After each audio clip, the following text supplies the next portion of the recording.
السلام عليكم ورحمة الله وبركاته.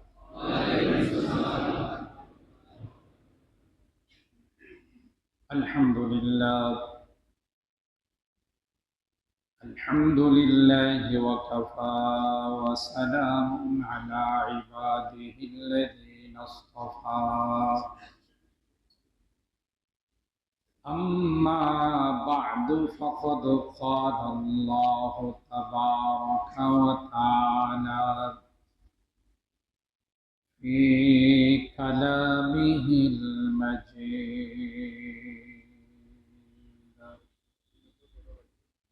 وفي فرقانه الحميد.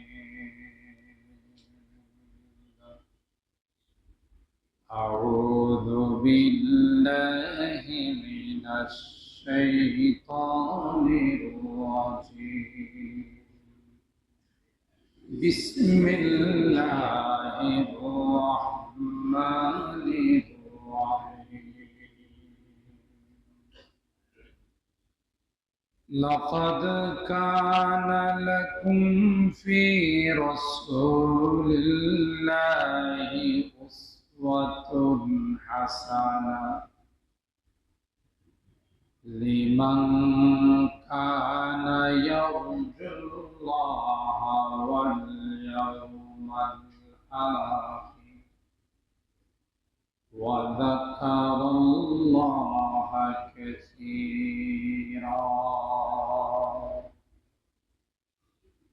وقال النبي صلى الله عليه وسلم: بعثت لأتمم مكارم الأخلاق،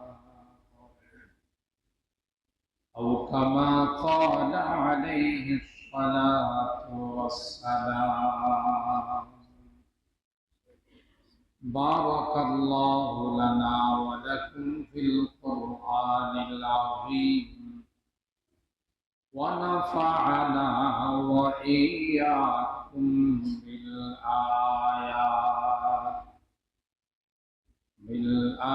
بالآيات والذكر الحكيم. درود شريف اللهم صل على محمد وعلى آل محمد كما صليت على إبراهيم وعلى آل إبراهيم إنك حميد مجيد.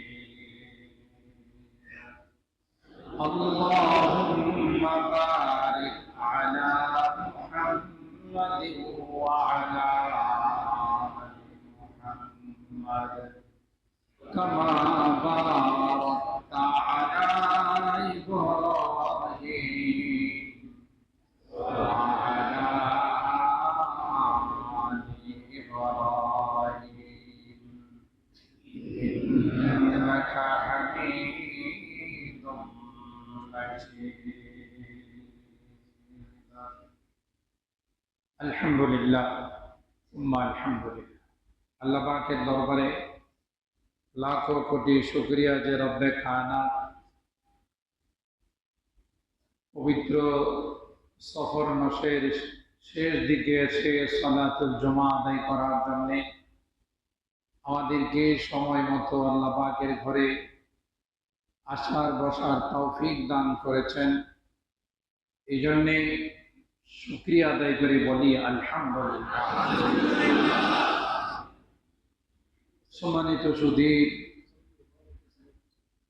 সামনে যেহেতু রবিউল আউয়াল মাস, সফরের পরে যে মাসটা আসে এই মাসের নাম হলো রবিউল আউয়াল। রবিউল আউয়াল মাসে বড় তাৎপর্য, বড় মর্যাদা যে এই মাসেই রাসূল আকরাম সাল্লাল্লাহু তাআলা আলাইহি ওয়াসাল্লাম পৃথিবীর বুকে আগমন করেছে। আবার আল্লাহ পাকের কুদরতি কারিশমা, একই মাসে তিনি রফিকে আলা আল্লাহ পাকের ডাকে সাড়া দিয়ে লাব্বাইক বলে আমাদের থেকে বিদায় নিয়ে কবরের বাসিন্দা হয়ে গেছে। মিলাদুন নবী, ওফাতুন নবী একই মাস। মিলাদুন নবী বলা হয় আল্লাহর নবীর জন্ম, ওফাতুন নবী আল্লাহর নবীর ইন্তেকাল।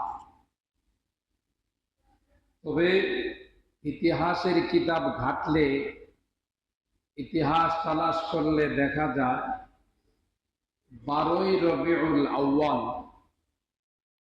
এই তারিখে আল্লাহর হাবিব আমাদেরকে ইতিম বানিয়ে তার রবের ডাকে সাড়া দিয়ে তিনি চলে গেছেন। এর মধ্যে কাহারও কোনো দ্বিমত নাই।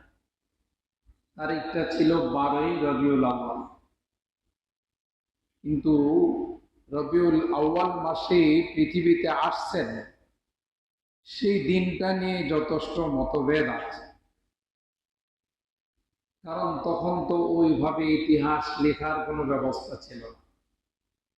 জন্ম দিবস, জন্মদিন লেখার কোনো বন্দোবস্ত ছিল না। সেই জন্য এই ব্যাপারে বিভিন্ন মতামত আছে। কেউ বলেন 8ই রবিউল আউয়াল আল্লাহর হাবিব দুনিয়াতে আসছেন, কেউ বলেন 9, কেউ 10, কেউ 11, কেউ 12, এমনকি 14 পর্যন্ত মতামত আছে। সেই জন্য নির্দিষ্টভাবে এই কথা বলা যে 12ই রবিউল আউয়াল আল্লাহর হাবিব পৃথিবীতে আগমন করেছেন, এরকমের অকাট্য কোনো প্রমাণ পাওয়া যায় না। আসছেন রবিউল আউয়ালে, কিন্তু ওই তারিখটাকে নির্দিষ্ট করে বলার মতো যথেষ্ট পরিমাণে প্রমাণ পাওয়া যায় না।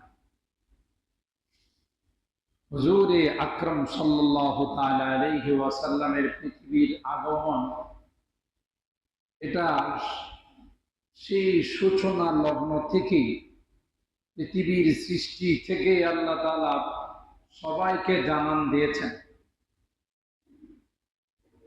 হযরতে আদম আলাইহিস সালাতু ওয়াস সালাম তিনি বলেন, যদি আমার বংশে মুহাম্মদ আরবির আগমন না ঘটত, আমি আদমের অহংকার করার মতো কোনো বস্তুই থাকত। সুবহানাল্লাহ। আল্লাহর হাবিব এক হাদিসে বলেন, কুনতু নবিয়ান ওয়া আদামু বাইনাল মাই ওয়াত তিন। আমি তো তখন থেকেই নবী যখন আদমের অস্তিত্বই হয় না। অন্য এক সহিহ হাদিসের মধ্যে আছে, আউয়ালু মা খালাকাল্লাহু রূহি, সর্বপ্রথম যে রূহটা আল্লাহ বানাইছেন এটা আদমের রূহ না, এটা আমার রূহ। সহিহ হাদিস এগুলোর দ্বারা প্রমাণিত হয় যে প্রত্যেক নবী পৃথিবীতে আগমন করেছেন এবং তাদের উপরে নাযিল করা আসমানি কিতাবগুলোতে আল্লাহ তাআলা আগাম বার্তা দিয়েছেন যে দেখো, তোমাদের জামানায় যদি আমার হাবিবের আগমন ঘটে যায় তাইলে কিন্তু তোমাদের নবুয়ত চলবে না। আমি যদি আরেকটু গোড়ার দিকে যাই, রুহের জগতে, আলমে আরওয়াহ, আমরা তো সবাই একসময় কোন জগতে ছিলাম? রুহের জগতে ছিলাম। এটাকে আলমে আরওয়াহ। প্রথম জগৎ কিন্তু আমাদের উঠে। দ্বিতীয় জগতে আমরা আসছি মার পেটে, এটাকে আলামুল আরহাম বলে। তৃতীয় নম্বর জগৎ বর্তমানে যে জগতে আমরা বসবাস করতেছি, এটাকে আলামুল দুনিয়া বলে, দুনিয়ার জগৎ। এরপরেও আরো 2টা জগৎ আছে আমার। চতুর্থ নম্বর জগৎ হলো আলামুল বারজাখ, কবরের জগৎ। মানুষ যখন মারা যায় আমরা কোথায় রেখে আসি? বলেন, কবরে রেখে আসি। এটা চতুর্থ নম্বর জগৎ, আলামুল বারজাখ, কবরের জগৎ। ওটাও শেষ নয়, ওখান থেকে আরেকটা জগতে আমাদের হাজিরা দিতে হবে, এটাকে আলামুল মাহশার বলে, হাসরের ময়দান। সেখান থেকে ফায়সালা হবে জান্নাতি না জাহান্নামী। আল্লাহ পাক তার আদালত কায়েম করে ফায়সালা দিবেন, সিদ্ধান্ত দিবেন যে জান্নাতি না জাহান্নামী। তাহলে দুই জগৎ অতিক্রম করে আসছি, 3 নম্বর জগতে আছে আরো 2টা জগৎ আমাদের কি করতে হবে? অতিক্রম। তাহলে প্রথম জগৎ রুহের জগতে আল্লাহ পাক রব্বুল আলামিন গোটা আদম সন্তানদের কাছ থেকে যেমন তার একত্ববাদের স্বীকৃতি নিয়েছেন, যা সূরা আরাফের মধ্যে আছে, আলাস্তু বিরাব্বিকুম ওয়া ইযা আখাযা রাব্বুকা মিন বানি আদামা মিন যুহুরিহিম যুররিয়্যাতাহুম ওয়া আশহাদাহুম আলা আনফুসিহিম। ওই আয়াতের মধ্যে আল্লাহ তাআলা আমাদের কাছ থেকে যে অঙ্গীকার নিয়েছিলেন, সমস্ত আদম সন্তানদের কাছ থেকে কি অঙ্গীকার নিয়েছিলেন? শর্টকাটে যাকে বলা হয় আলাস্তু বিরাব্বিকুম। এই জগতের অপর নাম হলো আলমে আলাস্তু, আমি কি তোমাদের রব নহে? আমরা সকলেই আদম সন্তান কিয়ামত পর্যন্ত যারা আসবে সবাই এক বাক্যে বলেছিলাম ক্বালু বালা, হ্যাঁ অবশ্যই আপনি আমাদের রব। সুবহানাল্লাহ। হাদিস শরীফের মধ্যে এই আয়াতের আরো বিস্তারিত আলোচনা আছে, শুধু এইটুকুন নয়, ই'লামু আন্নাহু লা ইলাহা গায়রি ওয়া লা রাব্বা গায়রি ওয়া লা তুশরিকু বি শাইআ। সমস্ত আদম সন্তানকে আল্লাহ তাআলা কাদ্দার ছোট্ট পিপিলিকার মতো রূহের জগতে এক ময়দানে একত্রিত করেছিলেন। সেই ময়দানের নাম হলো ময়দানে নামান। ওখানে আল্লাহ তাআলা আমাদের সবাইকে একত্রিত করে বাবা আদম আলাইহিস সালামকে সামনে রেখে আল্লাহ তাআলা গুরুত্বপূর্ণ 3টি পাঠ, 3টি বিষয়ে আমাদেরকে সবক দিয়েছে। লা ইলাহা গায়রি, আমি আল্লাহ ব্যতীত তোমাদের কোনো ইলাহ নেই, মাবুদ নেই, উপাস্য নেই। 2 নাম্বার ওয়ালা রাব্বা গায়রি, পালনেওয়ালা জাত একমাত্র আমি আল্লাহ। 3 নাম্বার ওয়ালা তুশরিকু বি শাইআ, দুনিয়াতে যাওয়ার পর কোনো হালতে কোনো অবস্থাতে তোমরা আমার সঙ্গে কাউকে শরীক করবা না। কয়টা সবক হলো? 3টা। এই 3টা সবক আমাদেরকে শেখানোর পর আল্লাহ তাআলা আমাদের কাছ থেকে এই সবকগুলো নিয়েছিলেন। বলো তো দেখি আমি কি বললাম? আমরাও তখন এক বাক্যে সবাই বলেছিলাম লা ইলাহা লানা গায়রু ওয়া লা রাব্বা লানা গায়রু ওয়া লা নুশরিকু বিকা শাইআ। আল্লাহ, আমরা এই স্বীকৃতি দিলাম, ওয়াদা দিলাম, ইকরার করলাম, আপনি ব্যতীত আমাদের কোনো মাবুদ নেই, আপনি ব্যতীত আমাদের কোনো রব নেই, আপনার সঙ্গে আমরা কাউকে শরীক করব না। এই কথা কিন্তু আমরা আল্লাহর কাছে ওয়াদা দিয়ে আসি। তো আল্লাহ পাক তো আলিমুম বিদাতিস সুদূর, আলিমুল গায়বি ওয়াশ শাহাদা, গায়েবের খবর জানেন, কি হবে ভবিষ্যতে এগুলো সব কে জানেন? জোরে বলেন, কে জানেন? আর কেউ জানেন? যদি কেউ বিশ্বাস করে আমাদের নবীও জানেন, তাহলে কি ঈমান থাকবে? বলেন, ঈমান থাকবে। নবীদেরকে আল্লাহ যে পরিমাণ জানাইছেন সে পরিমাণ জানছেন। ব্যাপকভাবে পাইকারি ভাবে কথা বলা যে নবীরাও, বিশেষ করে আমাদের নবী গায়েব জানেন, এই কথা বিশ্বাস করার সাথে সাথে বেঈমান হয়ে যাবে। কেন? গায়েব জানেন একমাত্র কে? আল্লাহ। ধরে বলেন, কে?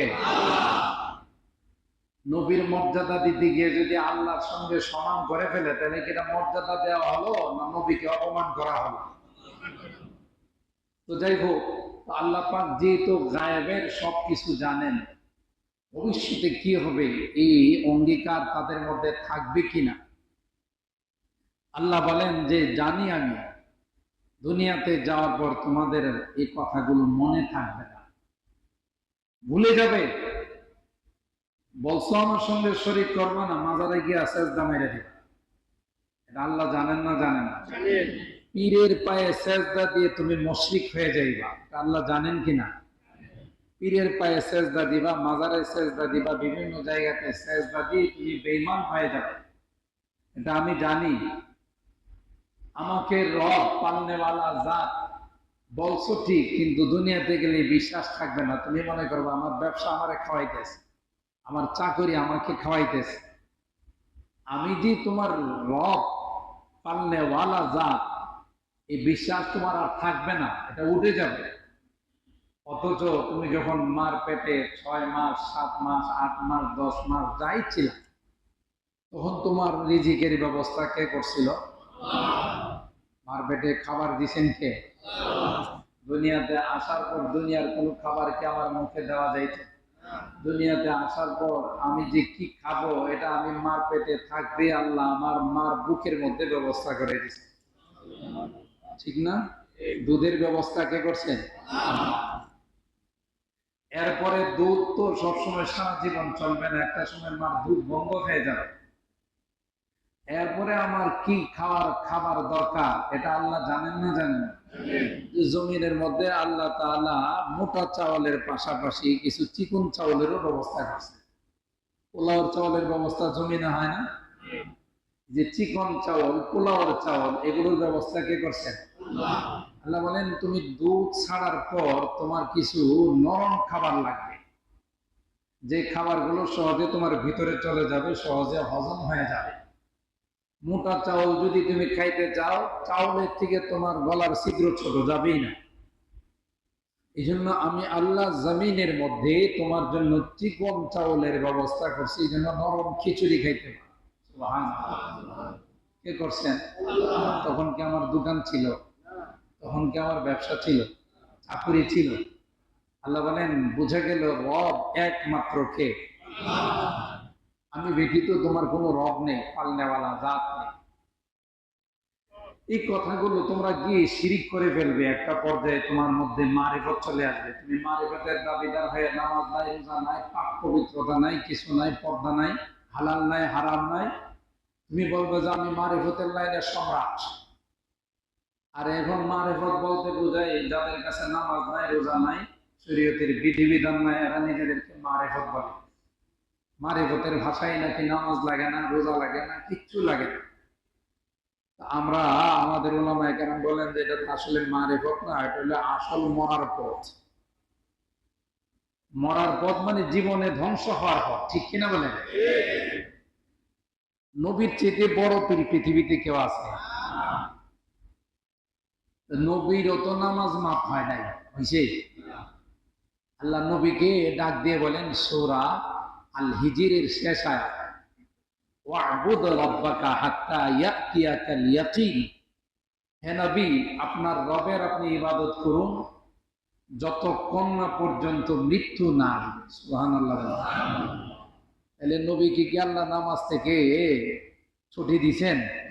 আর একদল ভণ্ড আছে, এরা বলে যে নামাজের ক্লাস নাকি সে পাশ করে ফেলাইছে, এখন আর তার নামাজ লাগে না। নাউজুবিল্লাহ বলেন। মৃত্যু পর্যন্ত নামাজ পড়া লাগবে। আপনি যদি বলেন আমি দাঁড়াইয়া পড়তে পারি না, আল্লাহ বলেন বসে পড়ো। আল্লাহ আমি বসেও পড়তে পারি না, আল্লাহ বলেন শুয়ে শুয়ে ইশারা করে পড়ো, তবু নামাজ মাফ নাই। সুবহানাল্লাহ। আল্লাযীনা ইয়াযকুরুনাল্লাহা কিয়ামান ওয়া কুউদা ওয়া আলা জুনুবিহিম ওয়া ইয়াতাফাক্কারুনা ফি খালকিস সামাওয়াতি ওয়াল আরদ রব্বানা মা খালাকতা হাযা বাতিলা সুবহানাকা ফাকিনা আযাবান নার।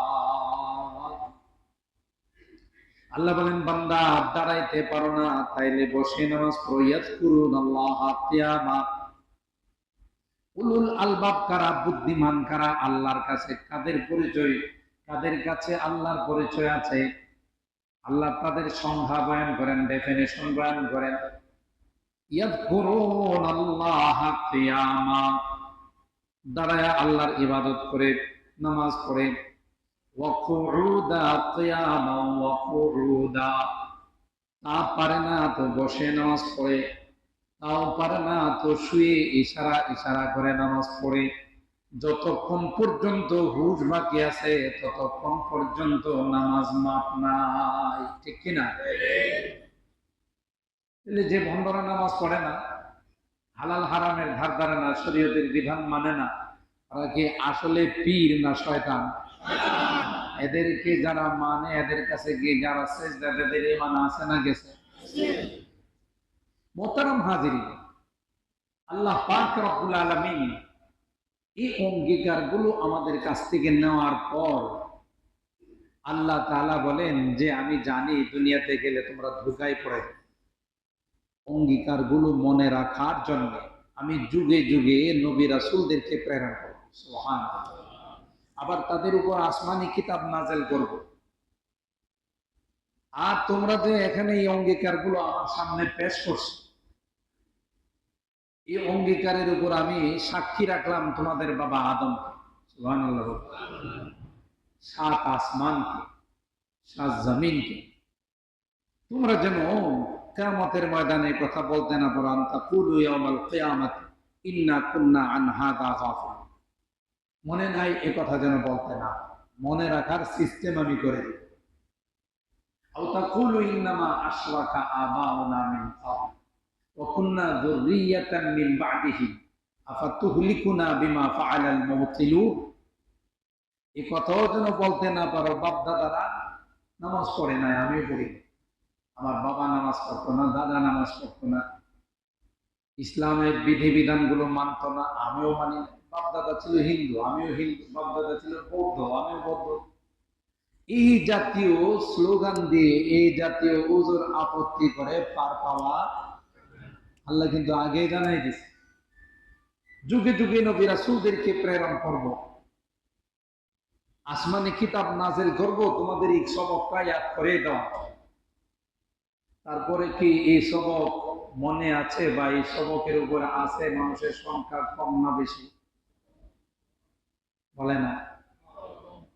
পৃথিবীর জনসংখ্যা 3 ভাগের 1 ভাগ হলো মুসলমান আর 2 ভাগ অমুসলিম, ঠিক না? তাহলে যারা অমুসলিম এরা কি আল্লাহর রূহের জগতের অঙ্গীকার রাখছে না ফেলে দিছে? প্রত্যেকটা সন্তান যখন পৃথিবীতে আগমন করে তখন ওই রূহের জগতের তাওহীদ নিয়ে আসে, আল্লাহর একত্ববাদ নিয়ে আসে। কুল্লু মাউলুদিন ইউলাদু আলাল ফিতরা ফাআবাওয়াহু ইউহাউইদানিহি আও ইউনাসসিরানিহি আও ইউমাজ্জিসানিহি। যখন সন্তানটা মা পেটের থেকে ভূমিষ্ঠ হয়, ইসলাম বলে, কোরআন বলে, হাদিস বলে, অরিজিনাল যে ধর্মটা তার রূহের জগতে ছিল মুসলিম ধর্ম, ইসলাম ধর্ম নিয়ে পৃথিবীতে আসে, সুবহানাল্লাহ। হিন্দুর ঘরে আসলে তাকে হিন্দু বানায়, খ্রিস্টানের ঘরে আসলে খ্রিস্টান বানায়, ইহুদির ঘরে আসলে ইহুদি বানায়, বৌদ্ধের ঘরে আসলে বৌদ্ধ বানায়। কিন্তু আসে কি নিয়া? বলেন কি নিয়ে আসে? ইসলাম নিয়ে। আসার পরে যার যার দেবতা, মূর্তি দেবতা, গির্জা, চার্চ এগুলোর মধ্যে যায় তা শিরিক করা শুরু করে, মূর্তি দেবতার সামনে মাথা নত করে, ওই যে অরিজিনাল ধর্মটাকে পাল্টায় ফেলে, ঠিক কিনা বলেন? ফিতরাতুল্লাহিল্লাতী ফাতারান নাস আলাইহা লা তাবদীলা লিখালকিল্লাহ। যারা নবীদের কথা মানবে, আসমানি কিতাবের কথা মানবে, এরাই সফলকাম। আর যারা অন্য লাইনে চলে যাবে এরাই হয়ে যাবে কি কত কত প্রশ্ন, চিরকালের জন্য ক্ষতিগ্রস্ত। মোহতারাম হাজিরিন, এটা আমার বলার উদ্দেশ্য হলো, এটা তো ছিল সমস্ত আদম সন্তানদের কাছ থেকে আল্লাহর এই স্বীকৃতি নেওয়া। আরেকটা বিশেষ স্বীকৃতি আল্লাহ নিয়েছিলেন আদম থেকে নিয়ে হযরতে ঈসা রুহুল্লাহ পর্যন্ত যত নবী পৃথিবীতে আগমন করবেন, এটা আল্লাহর জানা আছে না নাই? বলেন আল্লাহ জানা আছে না নাই? এদেরকে আল্লাহ তাআলা আলাদা হল রুমে নিয়ে, বিশেষ হল রুমে নিয়ে তাদের সাথে আল্লাহ তাআলা একটা আলাদা আলোচনা করছিলেন, সুবহানাল্লাহ।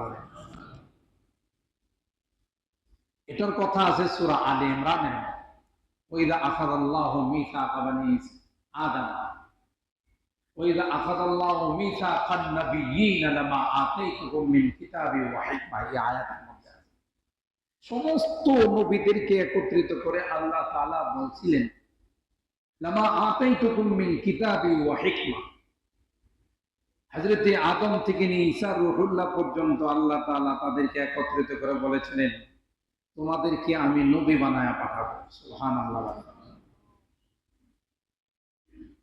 আদম তুমি নবী হবে, তোমার লকব হবে শফিউল্লাহ।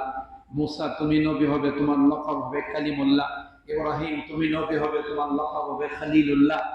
আর নূহ তুমিও নবী হবে, তোমার লকব হবে নাজিউল্লাহ। ঈসা তুমিও নবী হবে, তোমার লকব হবে রূহুল্লাহ। এভাবে সবাইকে আল্লাহ তাআলা বললেন যে তোমাদেরকে যেই জন্য জমা করা। সুম্মা জাআকুম রাসূলুম মুসাদ্দিকুল লিমা মাআকুম লাতুমিনুন্না বিহি ওয়া লাতানসুরুন্না। আল্লাহ বলেন, আদম তোমাকেও আমি নবী বানায়া পাঠাবো, মুসা তোমাকেও কালিমুল্লাহ বানায়া পাঠাবো। তোমাদের উপর আসমানি কিতাব নাযিল হবে, তাওরাত, জবুর, ইনজিল, সহিফা। যে জন্য তোমাদেরকে আমি আল্লাহ এখানে ইজতিমা করলাম, জমায়েত করলাম, একত্রিত করলাম। আদম তোমার জামানায় যদি আমার হাবিবের আগমন ঘটে যায়, সুবহানাল্লাহ। হে আদম তোমার জামানায় যদি আমার হাবিবের আগমন ঘটে যাবে, তাইলে কিন্তু তোমার নবুয়ত চলবে না, তোমার নবুয়ত মুলতবি হয়ে যাবে।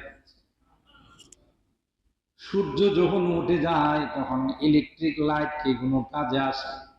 যত পাওয়ারফুল লাইট হোক না কেন, সূর্যের সামনে তার কোনো দাম নাই। ঠিক আল্লাহ বলেন, আদম তোমাদের সমস্ত নবীদের সূর্য হলো আমার হাবিব মুহাম্মদুর রাসূলুল্লাহ সাল্লাল্লাহু আলাইহি ওয়াসাল্লাম।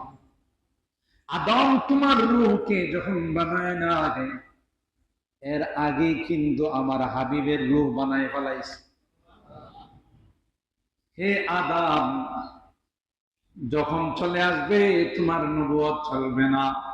ইব্রাহিম তোমার নবুয়ত চলবে না, মুসা তোমার নবুয়ত চলবে না, ঈসা তোমার নবুয়ত চলবে না, নূহ তোমার নবুয়ত চলবে না, লূত তোমার নবুয়ত চলবে না। কারণ এত পাওয়ারফুল নবী যখন চলে আসবে, তোমাদের ইলেকট্রিক লাইটের কোনো দাম থাকবে না। আল্লাহ তাআলা আমার নবীর কথা আজকে থেকে আলোচনা করছেন না, সূচনা লগ্ন থেকে। সুম্মা জাআকুম রাসূলুম মুসাদ্দিকুল লিমা মাআকুম লাতুমিনুন্না বিহি ওয়া লাতানসুরুন্না। শুধু চলবে না তা না, আমার নবী যখন চলে আসবে, তোমাদের সময় যদি চলে আসে, তাইলে কিন্তু তোমরা তার সাহায্য করতে হবে, তার নবুয়তের কাজ করতে হবে। সুবহানাল্লাহ। এরপর আল্লাহ তাআলা বলেন, ক্বালা আ'আকরারতুম ওয়া আখাযতুম আলা যালিকুম ইসরি। আল্লাহ পাক বলেন, তোমরা কি আমার এই কথার সাথে একমত কিনা? আমি যা বললাম তোমাদের মতামতকে জানাও। ক্বালা আ'আকরারতুম ওয়া আখাযতুম আলা যালিকুম ইসরি। শুধু মাথা নাড়াইলেই চলবে না, আমার কাছে স্বীকৃতি দিতে হবে, মুখ দিয়ে বলতে হবে তোমরা আমার এই কথাগুলো মানলা কিনা। সুবহানাল্লাহ। হযরতে আদম থেকে নিয়ে ঈসা রূহুল্লাহ পর্যন্ত সকল নবীরা এক বাক্যে বললেন, ক্বালু আকরারনা। আমরা সবাই মিলে এক বাক্যে অঙ্গীকার করলাম, স্বীকৃতি দিলাম, আপনার হাবিব চলে আসলে আমাদের নবুয়ত মুলতবি হয়ে যাবে, আমরা তার দ্বীনের সহযোগিতা করব। সুবহানাল্লাহ। তাহলে বুঝুন আল্লাহ পাক কার উম্মত বানায় আমাদেরকে পাঠাইছে। সুবহানাল্লাহ। যার সৃষ্টি, যার নবুয়ত সবার আগে, কিন্তু প্রকাশ করছেন সবার পরে।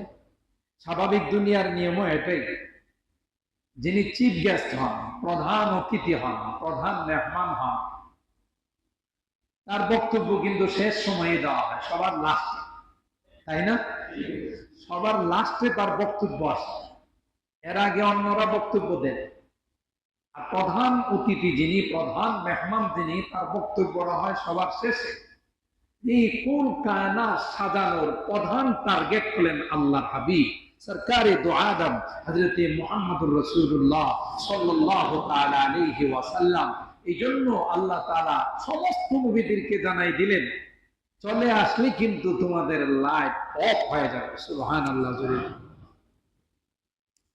তাই আল্লাহর হাবিবের আগমনের আগেই বিভিন্ন অলৌকিক ঘটনাগুলো আল্লাহ পৃথিবীতে ঘটাইছে।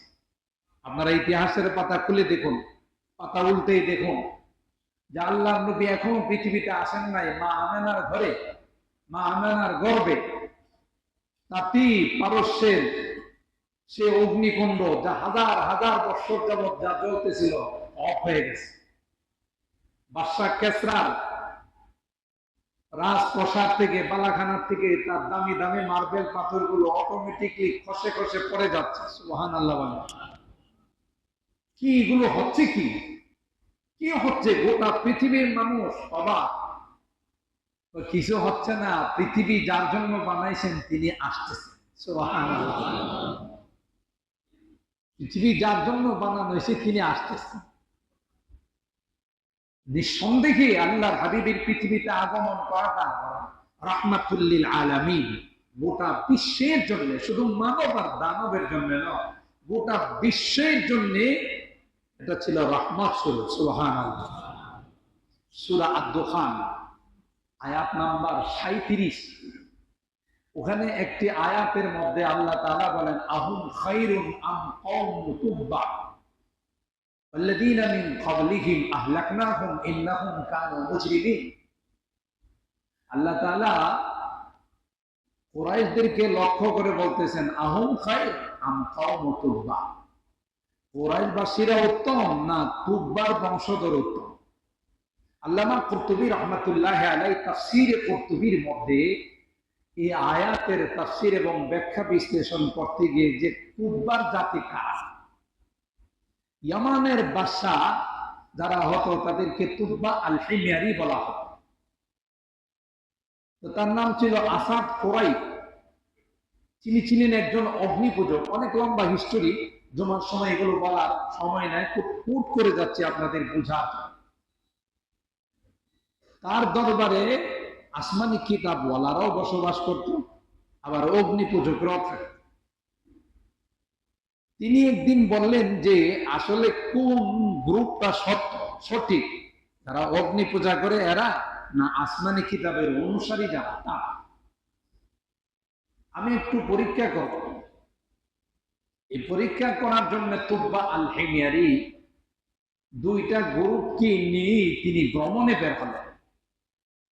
ভ্রমণে বের হওয়ার পর আমি মূল অংশগুলো, চৌম্বক অংশগুলো আপনাদের মাঝে পেশ করতেছি। ভ্রমণ করতে করতে একটা পর্যায়ে তিনি মক্কায় আসেন। আল্লাহর হাবিবের জন্মের ৯৫০ বছর পূর্বের ঘটনা। সুবহানাল্লাহ বলবেন না? ৯৫০ বছর পূর্বের এই ঘটনা। তাফসীরের মধ্যে আসছে, কোনো বই পুস্তক বা গল্প কাহিনী নয়, গল্প কাহিনী নয়। তো তিনি আসার পরে কাবা শরীফকে ভেঙ্গে নতুন করে বানাইতে চাই। আসমানি কিতাবওয়ালারা বলছেন এটা আল্লাহর ঘর, এটা হাত দিয়ে না।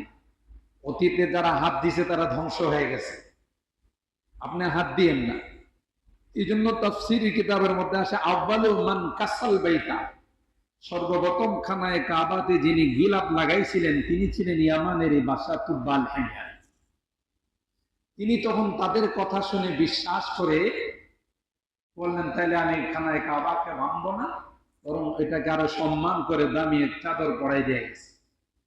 যে প্রথা এখনো চালু আছে, শুধু খানায় কাবার গিলাপ বানানোর জন্য একটা ফ্যাক্টরি আছে, সারা বছর শুধু একটা গিলাপ বানায়। সুবহানাল্লাহ। স্বর্ণ খচিত আরো যত রকমের ডিজাইন আছে এগুলো। যখন হাজী সাহেবরা মোটামুটি সবাই আরাফার ময়দানে চলে যায়, কারণ আরাফা তো আল হাজ্জ আল আরাফা, আরাফাতে যারা যাবে না তাদের হজ হবে না। এটা হলো হজের সবচেয়ে গুরুত্বপূর্ণ বিধান। সবাই যখন চলে যায় তখন মক্কার গভর্নর বা যারা থাকে ওখানে দায়িত্ব, তারা তখন ওইখানে আবার গিলাপ পাল্টায়। বছরে একবার গিলাপ পাল্টানো হয়। তখন থেকে এই রসম এবং রেওয়াজ চলে আসে। এখান থেকে যখন মদিনার দিকে ভ্রমণ করলেন, মদিনার দিকে ভ্রমণ করার পর দেখে শুধু খেজুরের বাগান, খেজুরের বাগান। অবাক হয়ে বললেন, এত খেজুরের বাগান এই এলাকায়।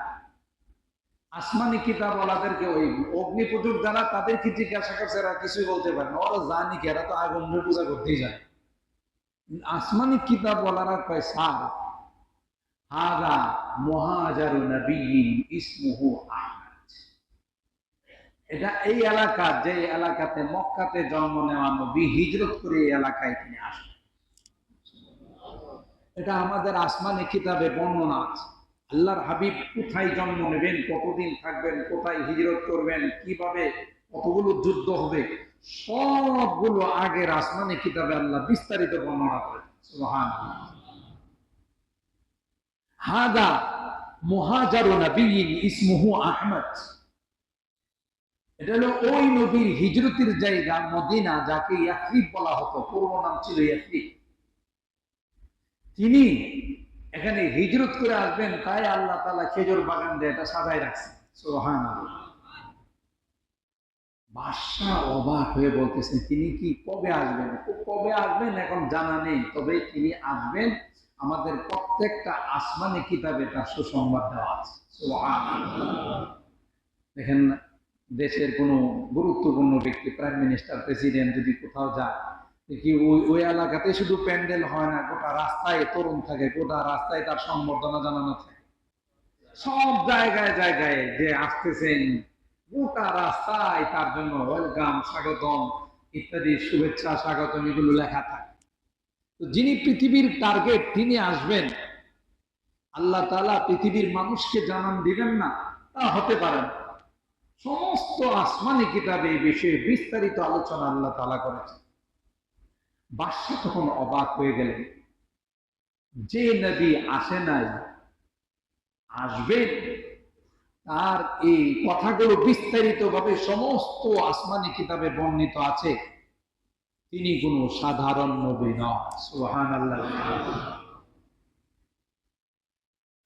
এই কথা তিনি বিশ্বাস করার পর যে তিনি হবেন সর্বকালের সর্বযুগের সর্বশ্রেষ্ঠ নবী, কিন্তু আমি ওনাকে পাবো কিনা, ওনার উম্মত হওয়ার সৌভাগ্য আমার হবে কিনা, এটা তো আমার জানা নেই। তাই তিনি ৯৫০ বছর পূর্বে অগ্রিম আল্লাহর নবীর হাতে বাইয়াত হয়। অগ্রিম মানে এখন আসেন নাই, আমি অগ্রিম এই নবীর উপর ঈমান এনে তার নবুয়তকে আমি মেনে নিলাম। সুবহানাল্লাহ। তিনি যে নবুয়ত মেনে নিলেন, আল্লাহর নবীর উম্মত হয়ে গেছেন, এটা প্রমাণ স্বরূপ একটা চিঠি লিখে গেছেন আল্লাহর নবী বরাবর। কত বছর আগে? ৯৫০ বছর আগে, যে আমি আমার নবীকে জানান দিতে হবে যে আমি কিন্তু ইন্নী মিন উম্মাতিকাল আউয়ালিন ওয়া বায়াতুকা ক্বাবলা মাজিকা। চিঠির মধ্যে চুম্বক অংশটা বলতেছেন, ইয়া রাসূলুল্লাহ, ওগো আল্লাহর হাবিব, আমি কিন্তু আপনার অগ্রিম একজন উম্মত, আপনি আসার আগে আপনার হাতে আমি বাইয়াত গ্রহণ করে নিয়েছি। সুবহানাল্লাহ।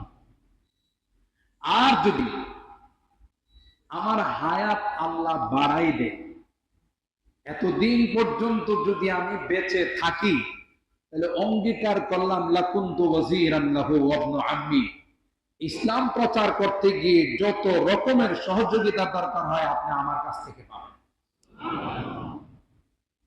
আমি আপনার এই অঙ্গীকার করে গেলাম, আপনার সঙ্গে যত রকমের কষ্ট মুজাহাদা করা লাগে সবগুলো আমি করব, তবু যেন আপনি আমাকে আপনার উম্মত হিসাবে গণ্য করেন। সুবহানাল্লাহ।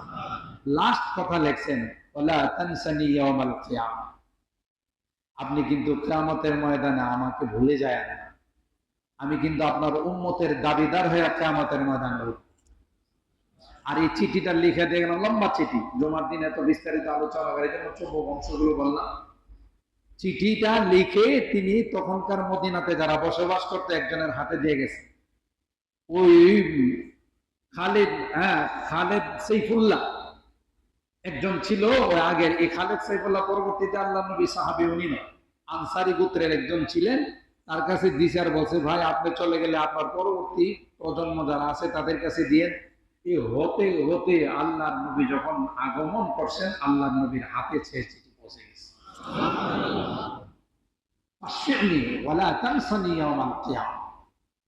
লাস্টে তিনি যে মোহর মেরে দিয়েছেন, হ্যাঁ, ওই মোহরের মধ্যে তিনি লিখে দিয়েছেন, লিল্লাহিল আমরু মিন ক্বাবলু ওয়া মিন বা'দ, আল্লাহর উপর সুপুর্দ করে আমি এই চিঠি দিয়ে গেলাম। সুবহানাল্লাহ।